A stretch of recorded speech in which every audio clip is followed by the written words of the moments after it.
So this is the car that you took all the way to Singapore. Yes. And as well as your the London trip It's a Ford Endeavour. It's a Ford Endeavour. It's a 2010 model of Ford Endeavour.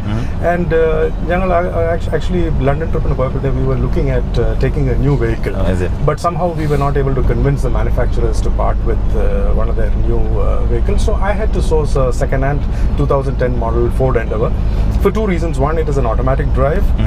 Second, it has a lot of space. Boot space. Yeah. And third and most important thing is that in case something went wrong, I would get international service support for this. But these were the three things which actually went for the Ford Endeavour. And I must say, on these two expeditions that I've done, both the London as well as the Singapore expeditions, I've done close to 50,000 kilometers. It has given me absolutely no trouble at all.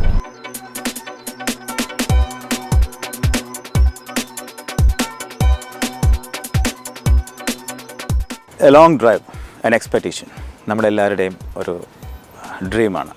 It's not easy. You go through lot of hurdles. It needs lot of planning.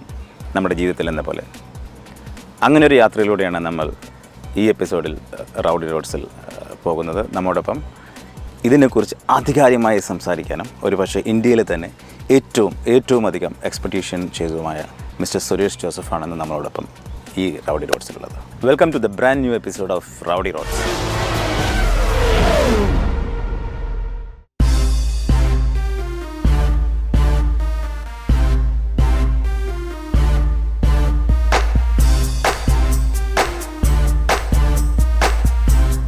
Kochi to Singapore in 100 days. In 77 days. In 77 days, Yeah. 8 countries. Yes. 21,635 kilometers. Yes. How was that trip, sir? I would say that it was one of the most fascinating journeys that I have undertaken. ഇപ്പം ഇന്ത്യയിൽ 5 expeditions ചെയ്തു. അത് കഴിഞ്ഞ വർഷം കൊച്ചിയിൽ നിന്ന് London വരെ വണ്ടിയിൽ പോയി. ബട്ട് ഇതെല്ലാം വെച്ച് നോക്കിയിട്ട് ഒരു adventure field, challenges galore, networking possibilities, ഇതെല്ലാം വെച്ച് നോക്കുമ്പോഴത്തേക്കും I would say that this trip gave me a lot of satisfaction having completed it.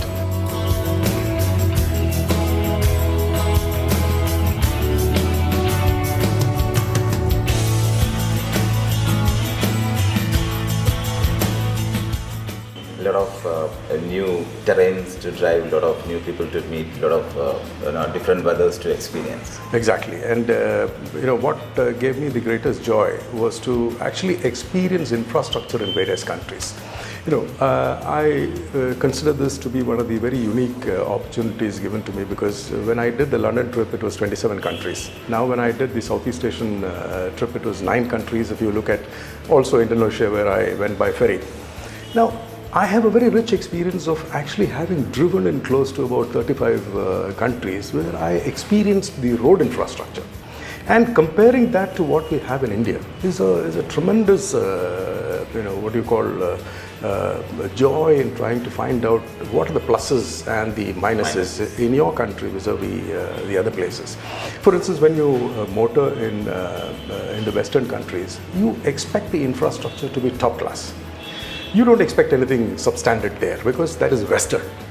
But when you travel in Asia, you don't expect that kind of infrastructure. So that was the kind of pleasant experience I had when I drove in Southeast Asia this time. I had done a lot of backpacking in 2003 in Myanmar when the country was not yet sort of fully open to tourism. And it is only 6 months back that they opened up their country for self-driving vehicles through the country. What I saw in 2003, what I experienced in 2003 and what I experienced in 2015 was a dramatic change. In these 12 years, the kind of infrastructure that had grown in that country, for instance, the 4-lane concrete highway between Mandalay and Yangon, is a joy to ride. It's a 500-kilometer stretch. Of course, they have a lot of accidents because people drive recklessly and possibly tire burn because of the concrete roads. But that apart, I would say that they have maintained their infrastructure so well. And something which is really noteworthy, they have a lot of farmlands on either sides of the highway. And these farm produces are taken in bullock carts by farmers to local mandis or to the trading posts. you won't believe that there are bullock cart paths which are provided on either side of the highway. So it means that the road infrastructure is not an exact copy of a Western infrastructure requirement.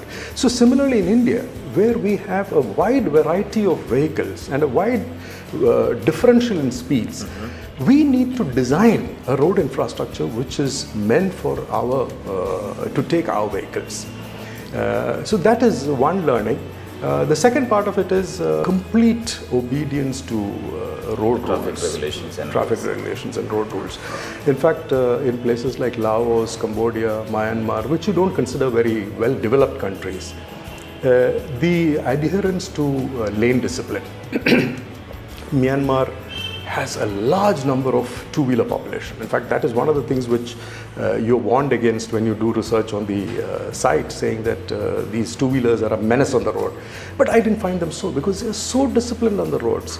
And Myanmar is another very unique country, because there you have both right-hand drive vehicles as well as left-hand drive vehicles driving on the right side of the road. In the same country, you have both right-hand drive and left-hand drive vehicles. So with the result, there are people who are challenged as far as overtaking is concerned. So there they have a very definite system of signaling overtaking. So if they put on the right-hand side signal, it means that indicator, it means that you're not supposed to overtake. If they give you a right-hand side indicator, it means that the road ahead is clear. Because when you're driving a right-hand drive, so you would have taken some time to understand this. No, see, this is one of the first things that I was told by the tour guide as I passed the Indian border into Tamu, which is the border post of Myanmar. It's very easy to adapt to, and another thing is that there's not much of speeding done except on the highways where you do, say, probably 90 plus kilometers. The rest of it you do at 60, 70 kilometers. So it's very safe. But what I'm emphasizing is that it is not enough to provide just the road infrastructure, which is only the hardware. The software part of it is very important, which unfortunately in India we have not provided. Educating the road user about how to use the road is a very important responsibility, which I think the government as well as the road building agency, the NHI, should take upon themselves. അത് നമ്മളും കൂടെ ഒരു ഇനിഷ്യേറ്റീവിൻ്റെ ഒരു സംഭവമാണ്. ഇത് government മാത്രമല്ല, I think there are lot of could be a responsibility of each individual in the country. അല്ല, എല്ലാവരുടെയും ഒരു അത് I think it's more of നമ്മുടെ നാട്ടിൽ കാണാത്തൊരു സംഭവമാണ് ഇത് ഡിസിപ്ലിൻ എന്ന് പറയുന്നത്. You are telling few minutes back that അവിടുത്തെ even the dogs and the cattles are discipline, they don't cross the road. അത് നമ്മുടെ നാട്ടിലേക്ക് വരാനായിട്ട് കുറച്ച് സമയം എടുക്കും. ഐ തിങ്ക് വരാനായിട്ട് സമയം എടുക്കും എന്നുള്ളതിൻ്റെ ഒരു I don't very much accept that situation, because in India there is an example. Between Baroda and Ahmedabad, you have the National Expressway number 1. അതിലൂടെ യാത്ര ചെയ്യുമ്പോഴത്തേക്കും ഈ ഞാൻ പറഞ്ഞ ഡിസിപ്ലിൻ എല്ലാ ആ റോഡിൽ 130 കിലോമീറ്റർ ആ സ്ട്രെച്ചിൽ everybody observes, from the truck driver through to the smallest passenger vehicle. അവിടെ 2 wheelers are not permitted on the express way. ഈ 130 കിലോമീറ്ററിൽ എല്ലാവർക്കും ഇന്ത്യയിൽ നിന്ന് വരുന്ന സകല വണ്ടികളും അതിലൂടെ പോകുന്നവർ ദേ ഒബ്സർവ് ദ ഡിസിപ്ലിൻ. അങ്ങനെ ചെയ്യാമെങ്കിൽ why don't you do it for the rest of the country? Possibly because the emphasis on ensuring that this has to be followed is not being done. അപ്പോൾ ആ ഒരു പ്രോബ്ലം ഉണ്ട്. So അതുകൊണ്ട് ഞാൻ പറഞ്ഞത് that education should come from the government and the NHI.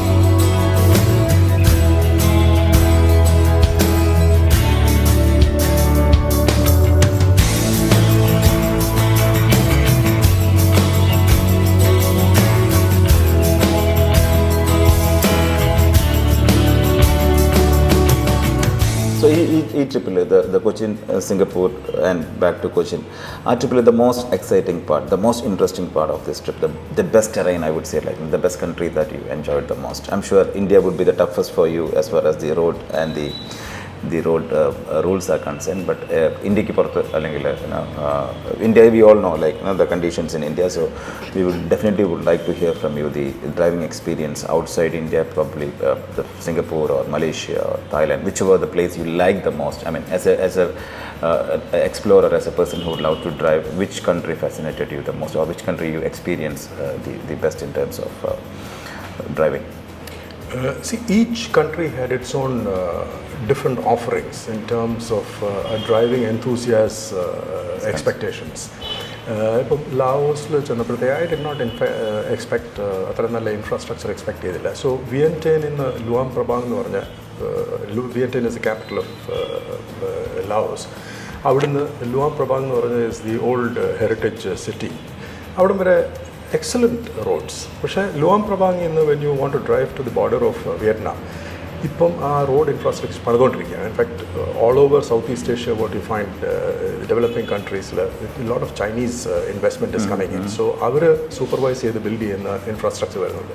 So in another 2 years time top class infrastructure ആയിരിക്കും. So ഇപ്രാവശ്യം ഓടിച്ചപ്പോഴത്തേക്കും വിയറ്റ്നാമിലേക്ക് പോകാനുള്ള road was a bit bumpy and very dusty and dirty. ഒരുപാടെടുത്ത് ഹോൾഡ് അപ്സ് വന്നു, അങ്ങനെയൊക്കെ ഉണ്ടായി. പക്ഷേ എങ്കിലും നമ്മളെ ഫാസിനേറ്റ് ചെയ്യുന്ന സംഗതി എന്താണെന്ന് വെച്ചാൽ ഇനിയിപ്പം ഒരു 1-1.5 വർഷത്തിനകം ആ റോഡ് നല്ല ഒന്നാന്തരം റോഡായി തീരും എന്നുള്ളതിൻ്റെ ഒരു at least there is some hope, because this a lot of work being done. പക്ഷേ ഏറ്റവും ഫൈനസ്റ്റ് ഇൻഫ്രാസ്ട്രക്ചർ ഫോർ റോഡ് ഓടിക്കാൻ എനിക്ക് കിട്ടിയത് was in Malaysia and Thailand. ഇത് രണ്ടും തമ്മിലുള്ള വ്യത്യാസം എന്താണെന്ന് വെച്ചാൽ മലേഷ്യയിൽ നോർത്ത് സൗത്ത് എക്സ്പ്രസ് വേ ഓടിക്കുമ്പോഴത്തേക്ക് it's 750 kilometer plus express way. Tolling is very high. പക്ഷേ top class infrastructure. In fact every 50 kilometers you have comfort സ്റ്റേഷൻസും അങ്ങനത്തെ പല ഇൻഫ്രാസ്ട്രക്ചറുണ്ട്. തായ്ലൻഡിലാണെങ്കിൽ നേരെ കുറച്ച് ടോളിങ് അറിയില്ല, ബട്ട് ലവ്ലി ഇൻഫ്രാസ്ട്രക്ചർ. അപ്പോൾ ഈ രണ്ട് കൺട്രീസിലും ലോങ് ഡിസ്റ്റൻസസ് ഓടിക്കാനായിട്ട് it is a real joy to do that. ഇപ്പോൾ സിംഗപ്പൂർ പോവുകയാണെങ്കിൽ യെസ് ഇൻഫ്രാസ്ട്രക്ചർ ഉണ്ട്, പക്ഷേ ഇറ്റ്സ് എ സ്മോൾ കൺട്രി. സിംഗപ്പൂരിനകത്ത് ഞാൻ ആകെപ്പാടെ ഓടിച്ച 57 കിലോമീറ്ററാണ്. But only thing is that Singapore turned out to be the costliest place to take my car in terms of tolling. Not only in terms of tolling. In fact, fuel is expensive. Fuel, of course, ഞാൻ സിംഗപ്പൂരിൽ അടിച്ചില്ല. ഞാൻ മലേഷ്യയിൽ തന്നെ അടിച്ചിട്ടാണ് സിംഗപ്പൂരിൽ കൊണ്ടുപോയത്. The regulations to take your car inside, that is something which really floored me, because ഞാൻ ഇവിടുന്ന് സ്റ്റാർട്ട് ചെയ്യുമ്പോഴത്തേക്കും അഗൈൻ ഞാൻ വിചാരിച്ചിരുന്നത് നമുക്ക് കാറിനിട്ടുണ്ടെങ്കിൽ വണ്ടി സിംഗപ്പൂരിൽ കൊണ്ടുപോകാം. പക്ഷേ ഭാഗ്യത്തിന് സിംഗപ്പൂരിൽ നിന്നൊരു ശ്രീകാന്ത് നായർ എന്ന് പറഞ്ഞൊരു യങ്സ്റ്റർ ഫ്രം കേരള അവിടെ ഒരു ലീഗൽ ഫേമിൽ പ്രാക്ടീസ് ചെയ്യാണ്. He got in touch with me on the Facebook and said that he will facilitate the processes to take the car into Singapore. അതുകൊണ്ട് പുള്ളി പോയി അവിടുത്തെ ഓട്ടോമൊബൈൽ അസോസിയേഷനായിട്ട് കോൺടാക്ട് ചെയ്ത് എൻ്റെ ഇൻഷുറൻസ്, അതുപോലെ തന്നെ ഒരു ICP ഇൻ്റർനാഷണൽ കാർ പെർമിറ്റും ഓട്ടോ പാസ്, ഇതെല്ലാം ഈ 3 ഫോർമാലിറ്റീസിൻ്റെയും പ്രിലിമിനറി വർക്ക്സ് എല്ലാം ചെയ്തു. അത് കഴിഞ്ഞിട്ട് ഞാൻ മലേഷ്യയിലെത്തിയപ്പോഴാണ് അറിയുന്നത് നമുക്ക് വണ്ടി ഓടിച്ച് നേരത്തെ ഡയറക്റ്റായിട്ട് സിംഗപ്പൂരിൽ പോകാൻ പറ്റത്തില്ല. You have to park the car in Malaysia, the border of Singapore. Johor ബാറൂരിൽ കാർ പാർക്ക് ചെയ്തിട്ട് നമ്മൾ സിംഗപ്പൂർ പോയി ഈ ഫോർമാലിറ്റീസ് എല്ലാം കംപ്ലീറ്റ് ചെയ്തിട്ട് തിരിച്ച് വന്നിട്ടേ കാറും കൊണ്ട് പോകാൻ പറ്റുള്ളൂ. അതുകൊണ്ട് ഞാൻ ജോഹാർ ബാറൂരിൽ ഒരു ദിവസം രാത്രിയിൽ താമസിച്ച് പിറ്റേ ദിവസം രാവിലെ സിംഗപ്പൂർ പോയി ഒരു 2-3 മണിയായപ്പോഴത്തേക്ക് എനിക്ക് ഈ ഫോർമാലിറ്റീസ് എല്ലാം കംപ്ലീറ്റ് ചെയ്യാൻ പറ്റി. അതിൽ ഏറ്റവും ഇൻട്രസ്റ്റിംഗ് ആയിട്ടുള്ള സംഗതി എന്താണെന്ന് വെച്ചാൽ എൻ്റെ വണ്ടി 6 ദിവസത്തേക്കാണ് ഞാൻ സിംഗപ്പൂരിലേക്ക് എൻട്രി ചോദിച്ചത്. അതിൻ്റെ ഇൻഷുറൻസ് $200 ആയിരുന്നു, 12,000 രൂപയാണ്. ഈ 6 ദിവസം 57 കിലോമീറ്റർ ഞാൻ സിംഗപ്പൂരിൽ ഓടിച്ചുള്ളൂ. അതിൻ്റെ ഇൻഷുറൻസ് കോസ്റ്റ് മീ $12,000. അതുപോലെ തന്നെ ഈ ICPയും ഓട്ടോ പാസും എല്ലാം കൂടെ കൂടി സിംഗപ്പൂരിലേക്ക് വണ്ടി കൊണ്ടുപോകാനായിട്ട് തന്നെ എനിക്ക് ഏകദേശം $300 കോസ്റ്റ് ചെയ്തു. So that was my most costly venture, taking the car into a particular country. Considering the duration and the amount that I drove in that country. That's what 57 kilometers divided by for 6 days. പക്ഷേ അത് നമുക്ക് കുറച്ച് കഴിയുമ്പോഴത്തേക്ക് you realise why they do it, because അവർ വെളിയിൽ നിന്നുള്ള വണ്ടികൾ അകത്തോട്ട് കൊണ്ടുവരാനായിട്ട് ദേ റെസ്ട്രിക്റ്റ് ഇറ്റ്. അപ്പോൾ അതിനു വേണ്ടിയുള്ള ഇതാണ്, they make it very expensive. പക്ഷേ what really upset me was Singapore is known as a digital state. Everything is done online and things like that. But ഈ പെർമിഷൻസ് ഒന്നും നമുക്ക് ഓൺലൈനും ചെയ്യാൻ പറ്റത്തില്ല, ബോർഡറിലും നമുക്ക് ചെയ്യാൻ പറ്റത്തില്ല. സോ അതൊരു അഗെയിൻ ഒരു റെസ്ട്രിക്ഷൻ ആയിട്ടാണ് ഞാൻ കാണുന്നത്. I don't know whether they will be able to correct it in the future, that you can buy these things online and then drive fast.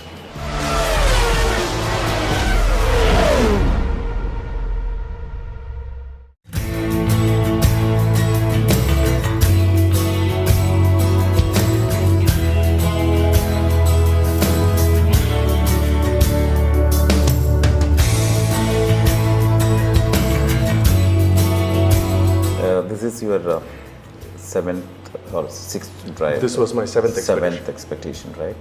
And I mean, there's something called a national. You are national award. I mean, record holder for the 6th. I have 9 records from the Limca Book of Records for my 6 previous expeditions, out of which 5 were in India and 1 was an international one to London. So I anticipate that I will be recognized twice more in this expedition. I am the first Indian to have driven solo into Singapore and also the first Indian to have done a return trip. Okay.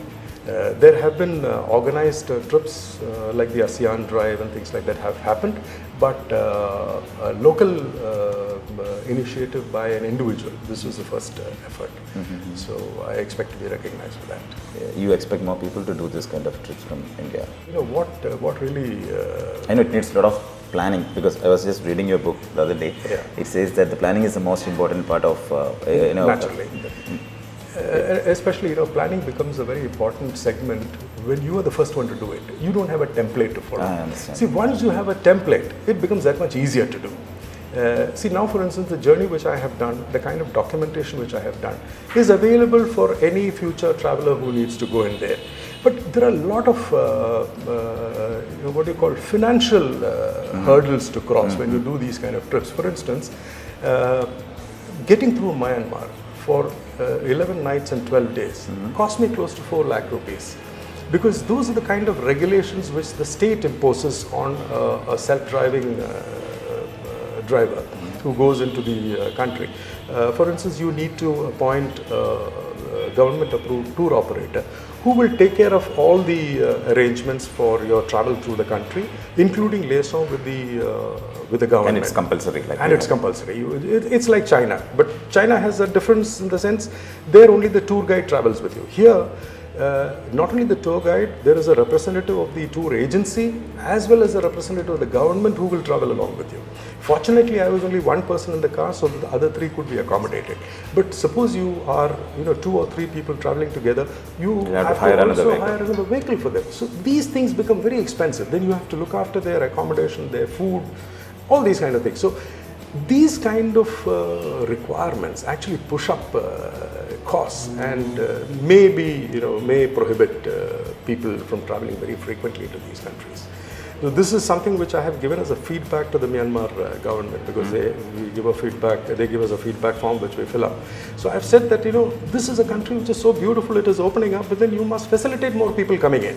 And if you have these kind of restrictions, you are unnecessarily restricting people from coming in from the other borders.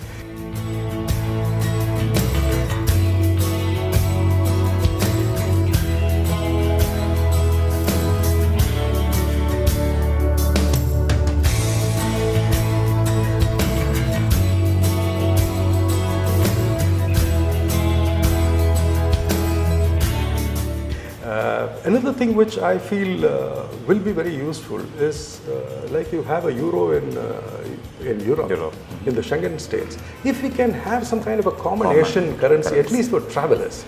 The only place where I found a very interesting departure from changing into local currency was Cambodia. In Cambodia, even for a bottle of water, the tariff is quoted in US dollar, and you pay for it in US dollar. And this is something which has tremendously facilitated tourism there, because people come in with their dollars. You don't have to change into local currency. The small shops accept US Why dollars? Small shops? In fact, there are vendors on motorbikes who give you fruit juices. They'll say $1 for this. You pay $1 and get your fruit juice. So it's a kind of an unlimited spend. It is a very interesting ploy by the government in 2 ways. One is the vendor of the fruit juice. Possibly that fruit juice only costs 60 cents. But then the minimum that you can charge is $1. So his realization is that much higher. Second thing, a reluctant spender would also find, I've got a couple of dollars with me, why not I have? So it facilitates spending. So on both these accounts, yes, the use of US dollars has generated much more revenue. And the conversion and reconversion back into currency. That is one. But my only concern as a student of economics is how is this money getting accounted in the system? I'm paying $1 to a vendor. How is that vendor's dollar getting accounted as part of the GDP of that country? Something which they're getting foreign US dollars. But then how do you know that the vendor has collected X amount of money? You don't know. So that is something. So you really don't know how that gets into the system. Okay. I mean, that concern. Might be a small country. I mean, things could be But much tourism easier. is big. Is it? Tourism is big. So, you know, anything that you would want to buy in a place like, say, Siem Reap, Angkor Wat, everything is quoted in dollar. So you need to pay $1 there. If you go there with a Cambodian real, it is not very welcome. It is actually from a foreigner, from a tourist vacationer, they expect dollars to be generated. But that was a very interesting thing. But apart from that, every other country you need to reconvert into the local currency.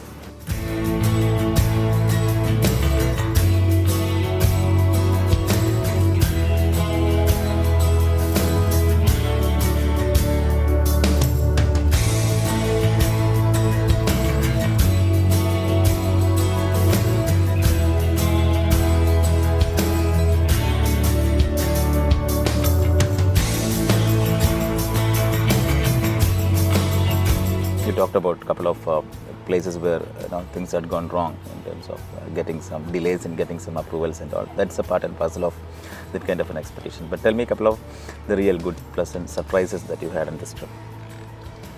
I would like to mention two pleasant experiences during the trip. One is I was crossing from Thailand into Malaysia. And as I mentioned, I was traveling through the eastern part, which is not a very touristy part of Malaysia. So I was a bit apprehensive because ഈ ചെറിയ border crossings കൂടെ പോകുമ്പോഴത്തേക്കും ചിലപ്പോൾ ഈ procedural issues ഒക്കെ വന്ന് you may have an issue. പക്ഷെ അങ്ങനെ ഒരു problem തായ്ലൻഡിലുണ്ടായില്ല. So I moved into Rantau Panjang എന്ന് പറഞ്ഞ ഒരു less traveled border of Malaysia. It took me into one of the very conservative states of Malaysia called Kelantan. എനിക്ക് വളരെ interesting ആയിട്ട് തോന്നിയ ഒരു എക്സ്പീരിയൻസ് എന്താണെന്ന് വെച്ചാൽ ഞാൻ വണ്ടിയിലിരുന്ന് I drove to the immigration. അപ്പോൾ ഈ ഇമിഗ്രേഷൻ എല്ലാം ഓരോ ഇൻഡിവിജ്വൽ ബൂത്ത്സ് ആണ്. So it's a drive through. 2 minute കൊണ്ട് ഇമിഗ്രേഷൻ നമ്മൾ പാസ്പോർട്ട് കൊടുത്തു കഴിഞ്ഞാൽ അതിൽ സ്റ്റാമ്പ് ചെയ്ത് 2 മിനിറ്റിനകം you through it. And there is no documentation to be done. നമ്മളൊന്നും എഴുതി കൊടുക്കേണ്ട ആവശ്യമില്ല, ഒന്നുമില്ല. ഈ 2 മിനിറ്റ് കൊണ്ട് അത് ചെയ്ത് കിട്ടി. അത് കഴിഞ്ഞിട്ട് I drove through the green channel of customs because I said I have nothing to declare. പക്ഷേ എങ്കിലും എനിക്ക് കാറിനെറ്റ് സ്റ്റാമ്പ് ചെയ്തെടുക്കണമല്ലോ, ഓരോ ബോർഡറിലും ക്രോസ് ചെയ്യുമ്പോഴത്തേക്ക് ചെയ്യാം. ഞാൻ കാർ കൊണ്ട് ഒരു ഡെസിഗ്നേറ്റഡ് പാർക്കിംഗ് ലോട്ടിലിട്ടിട്ട് ഞാൻ തിരിച്ച് നടന്ന് കസ്റ്റംസിൽ വന്നപ്പോഴത്തേക്ക് അവിടെ ഒരു young lady customs officer was there. ഞാൻ അവരോട് ചെന്നിട്ട് ഞാൻ പറഞ്ഞു ഇങ്ങനെ എനിക്ക് കാറിനെറ്റ് സ്റ്റാമ്പ് ചെയ്ത് കിട്ടണം. അപ്പോൾ പുള്ളിക്കാരത്തി പറഞ്ഞ് ഞാൻ എൻ്റെ സൂപ്പർവൈസറിനോട് പോയി സംസാരിച്ചിട്ട് തിരിച്ചു വരാമെന്ന് പറഞ്ഞു. 5 മിനിറ്റ് തിരിച്ചു വന്നിച്ച് പറഞ്ഞു സൂപ്പർവൈസർ ഇനി 10 മിനിറ്റ് വരും, അങ്ങനെ ഇത് സ്റ്റാമ്പ് ചെയ്ത് തരും. ഞാൻ അവിടെ എന്നെ she made me sit down and be comfortable there in the custom station. അപ്പോൾ ഞാൻ ആ കസ്റ്റംസ് ഓഫീസറിനോട് ചോദിച്ചു എനിക്ക് ഇവിടെ കാറിൻ്റെ ഇൻഷുറൻസ് എടുക്കാനായിട്ട് എവിടെയാണ് ഞാൻ പോകേണ്ടത്. അപ്പോൾ ഒരു ഹെസിറ്റേഷൻ ഇല്ലാതെ പറഞ്ഞു that I will help you.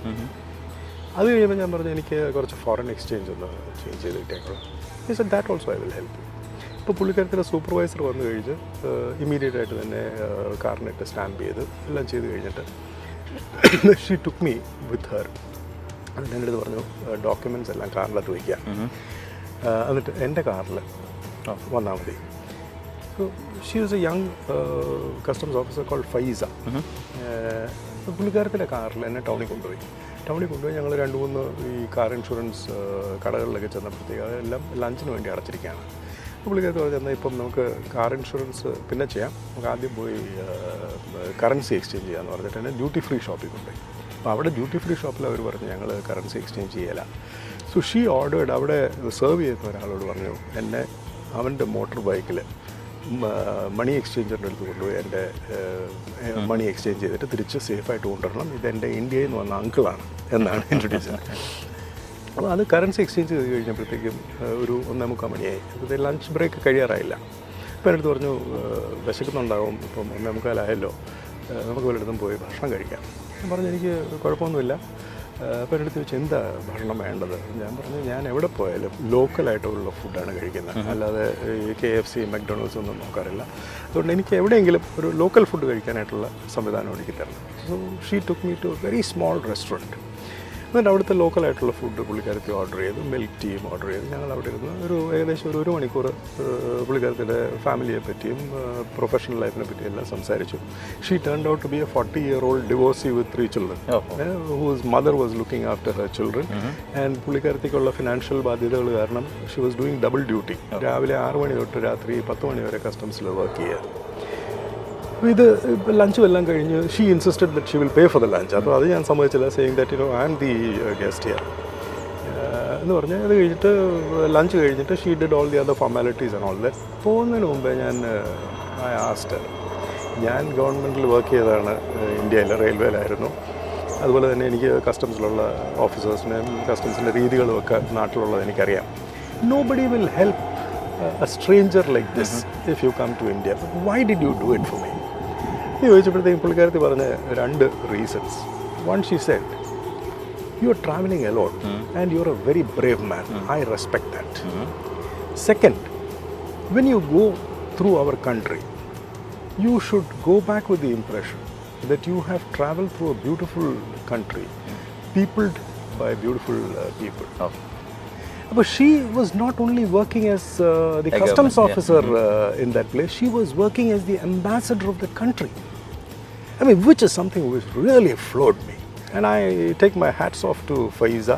Despite all the problems that she had in her personal life and the tough professional life that she was leading, she found time to help me through that.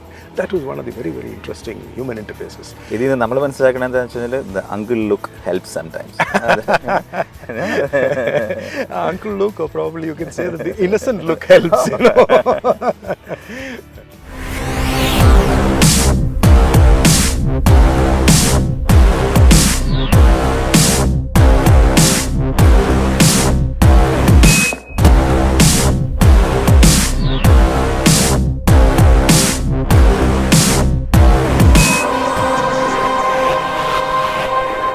We all heard Mr. Suresh Joseph, his adventurous journey from Kochi to Singapore through 7 different countries in 67 days precisely. How could you do this?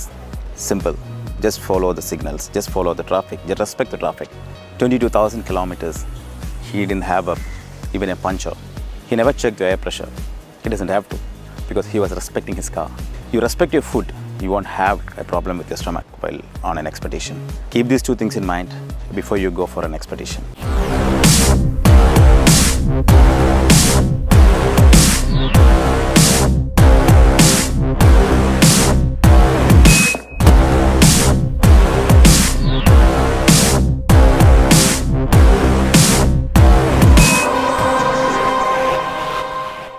So thank you for watching this episode of Rowdi Roads. Next week we'll meet again. Let's go somewhere.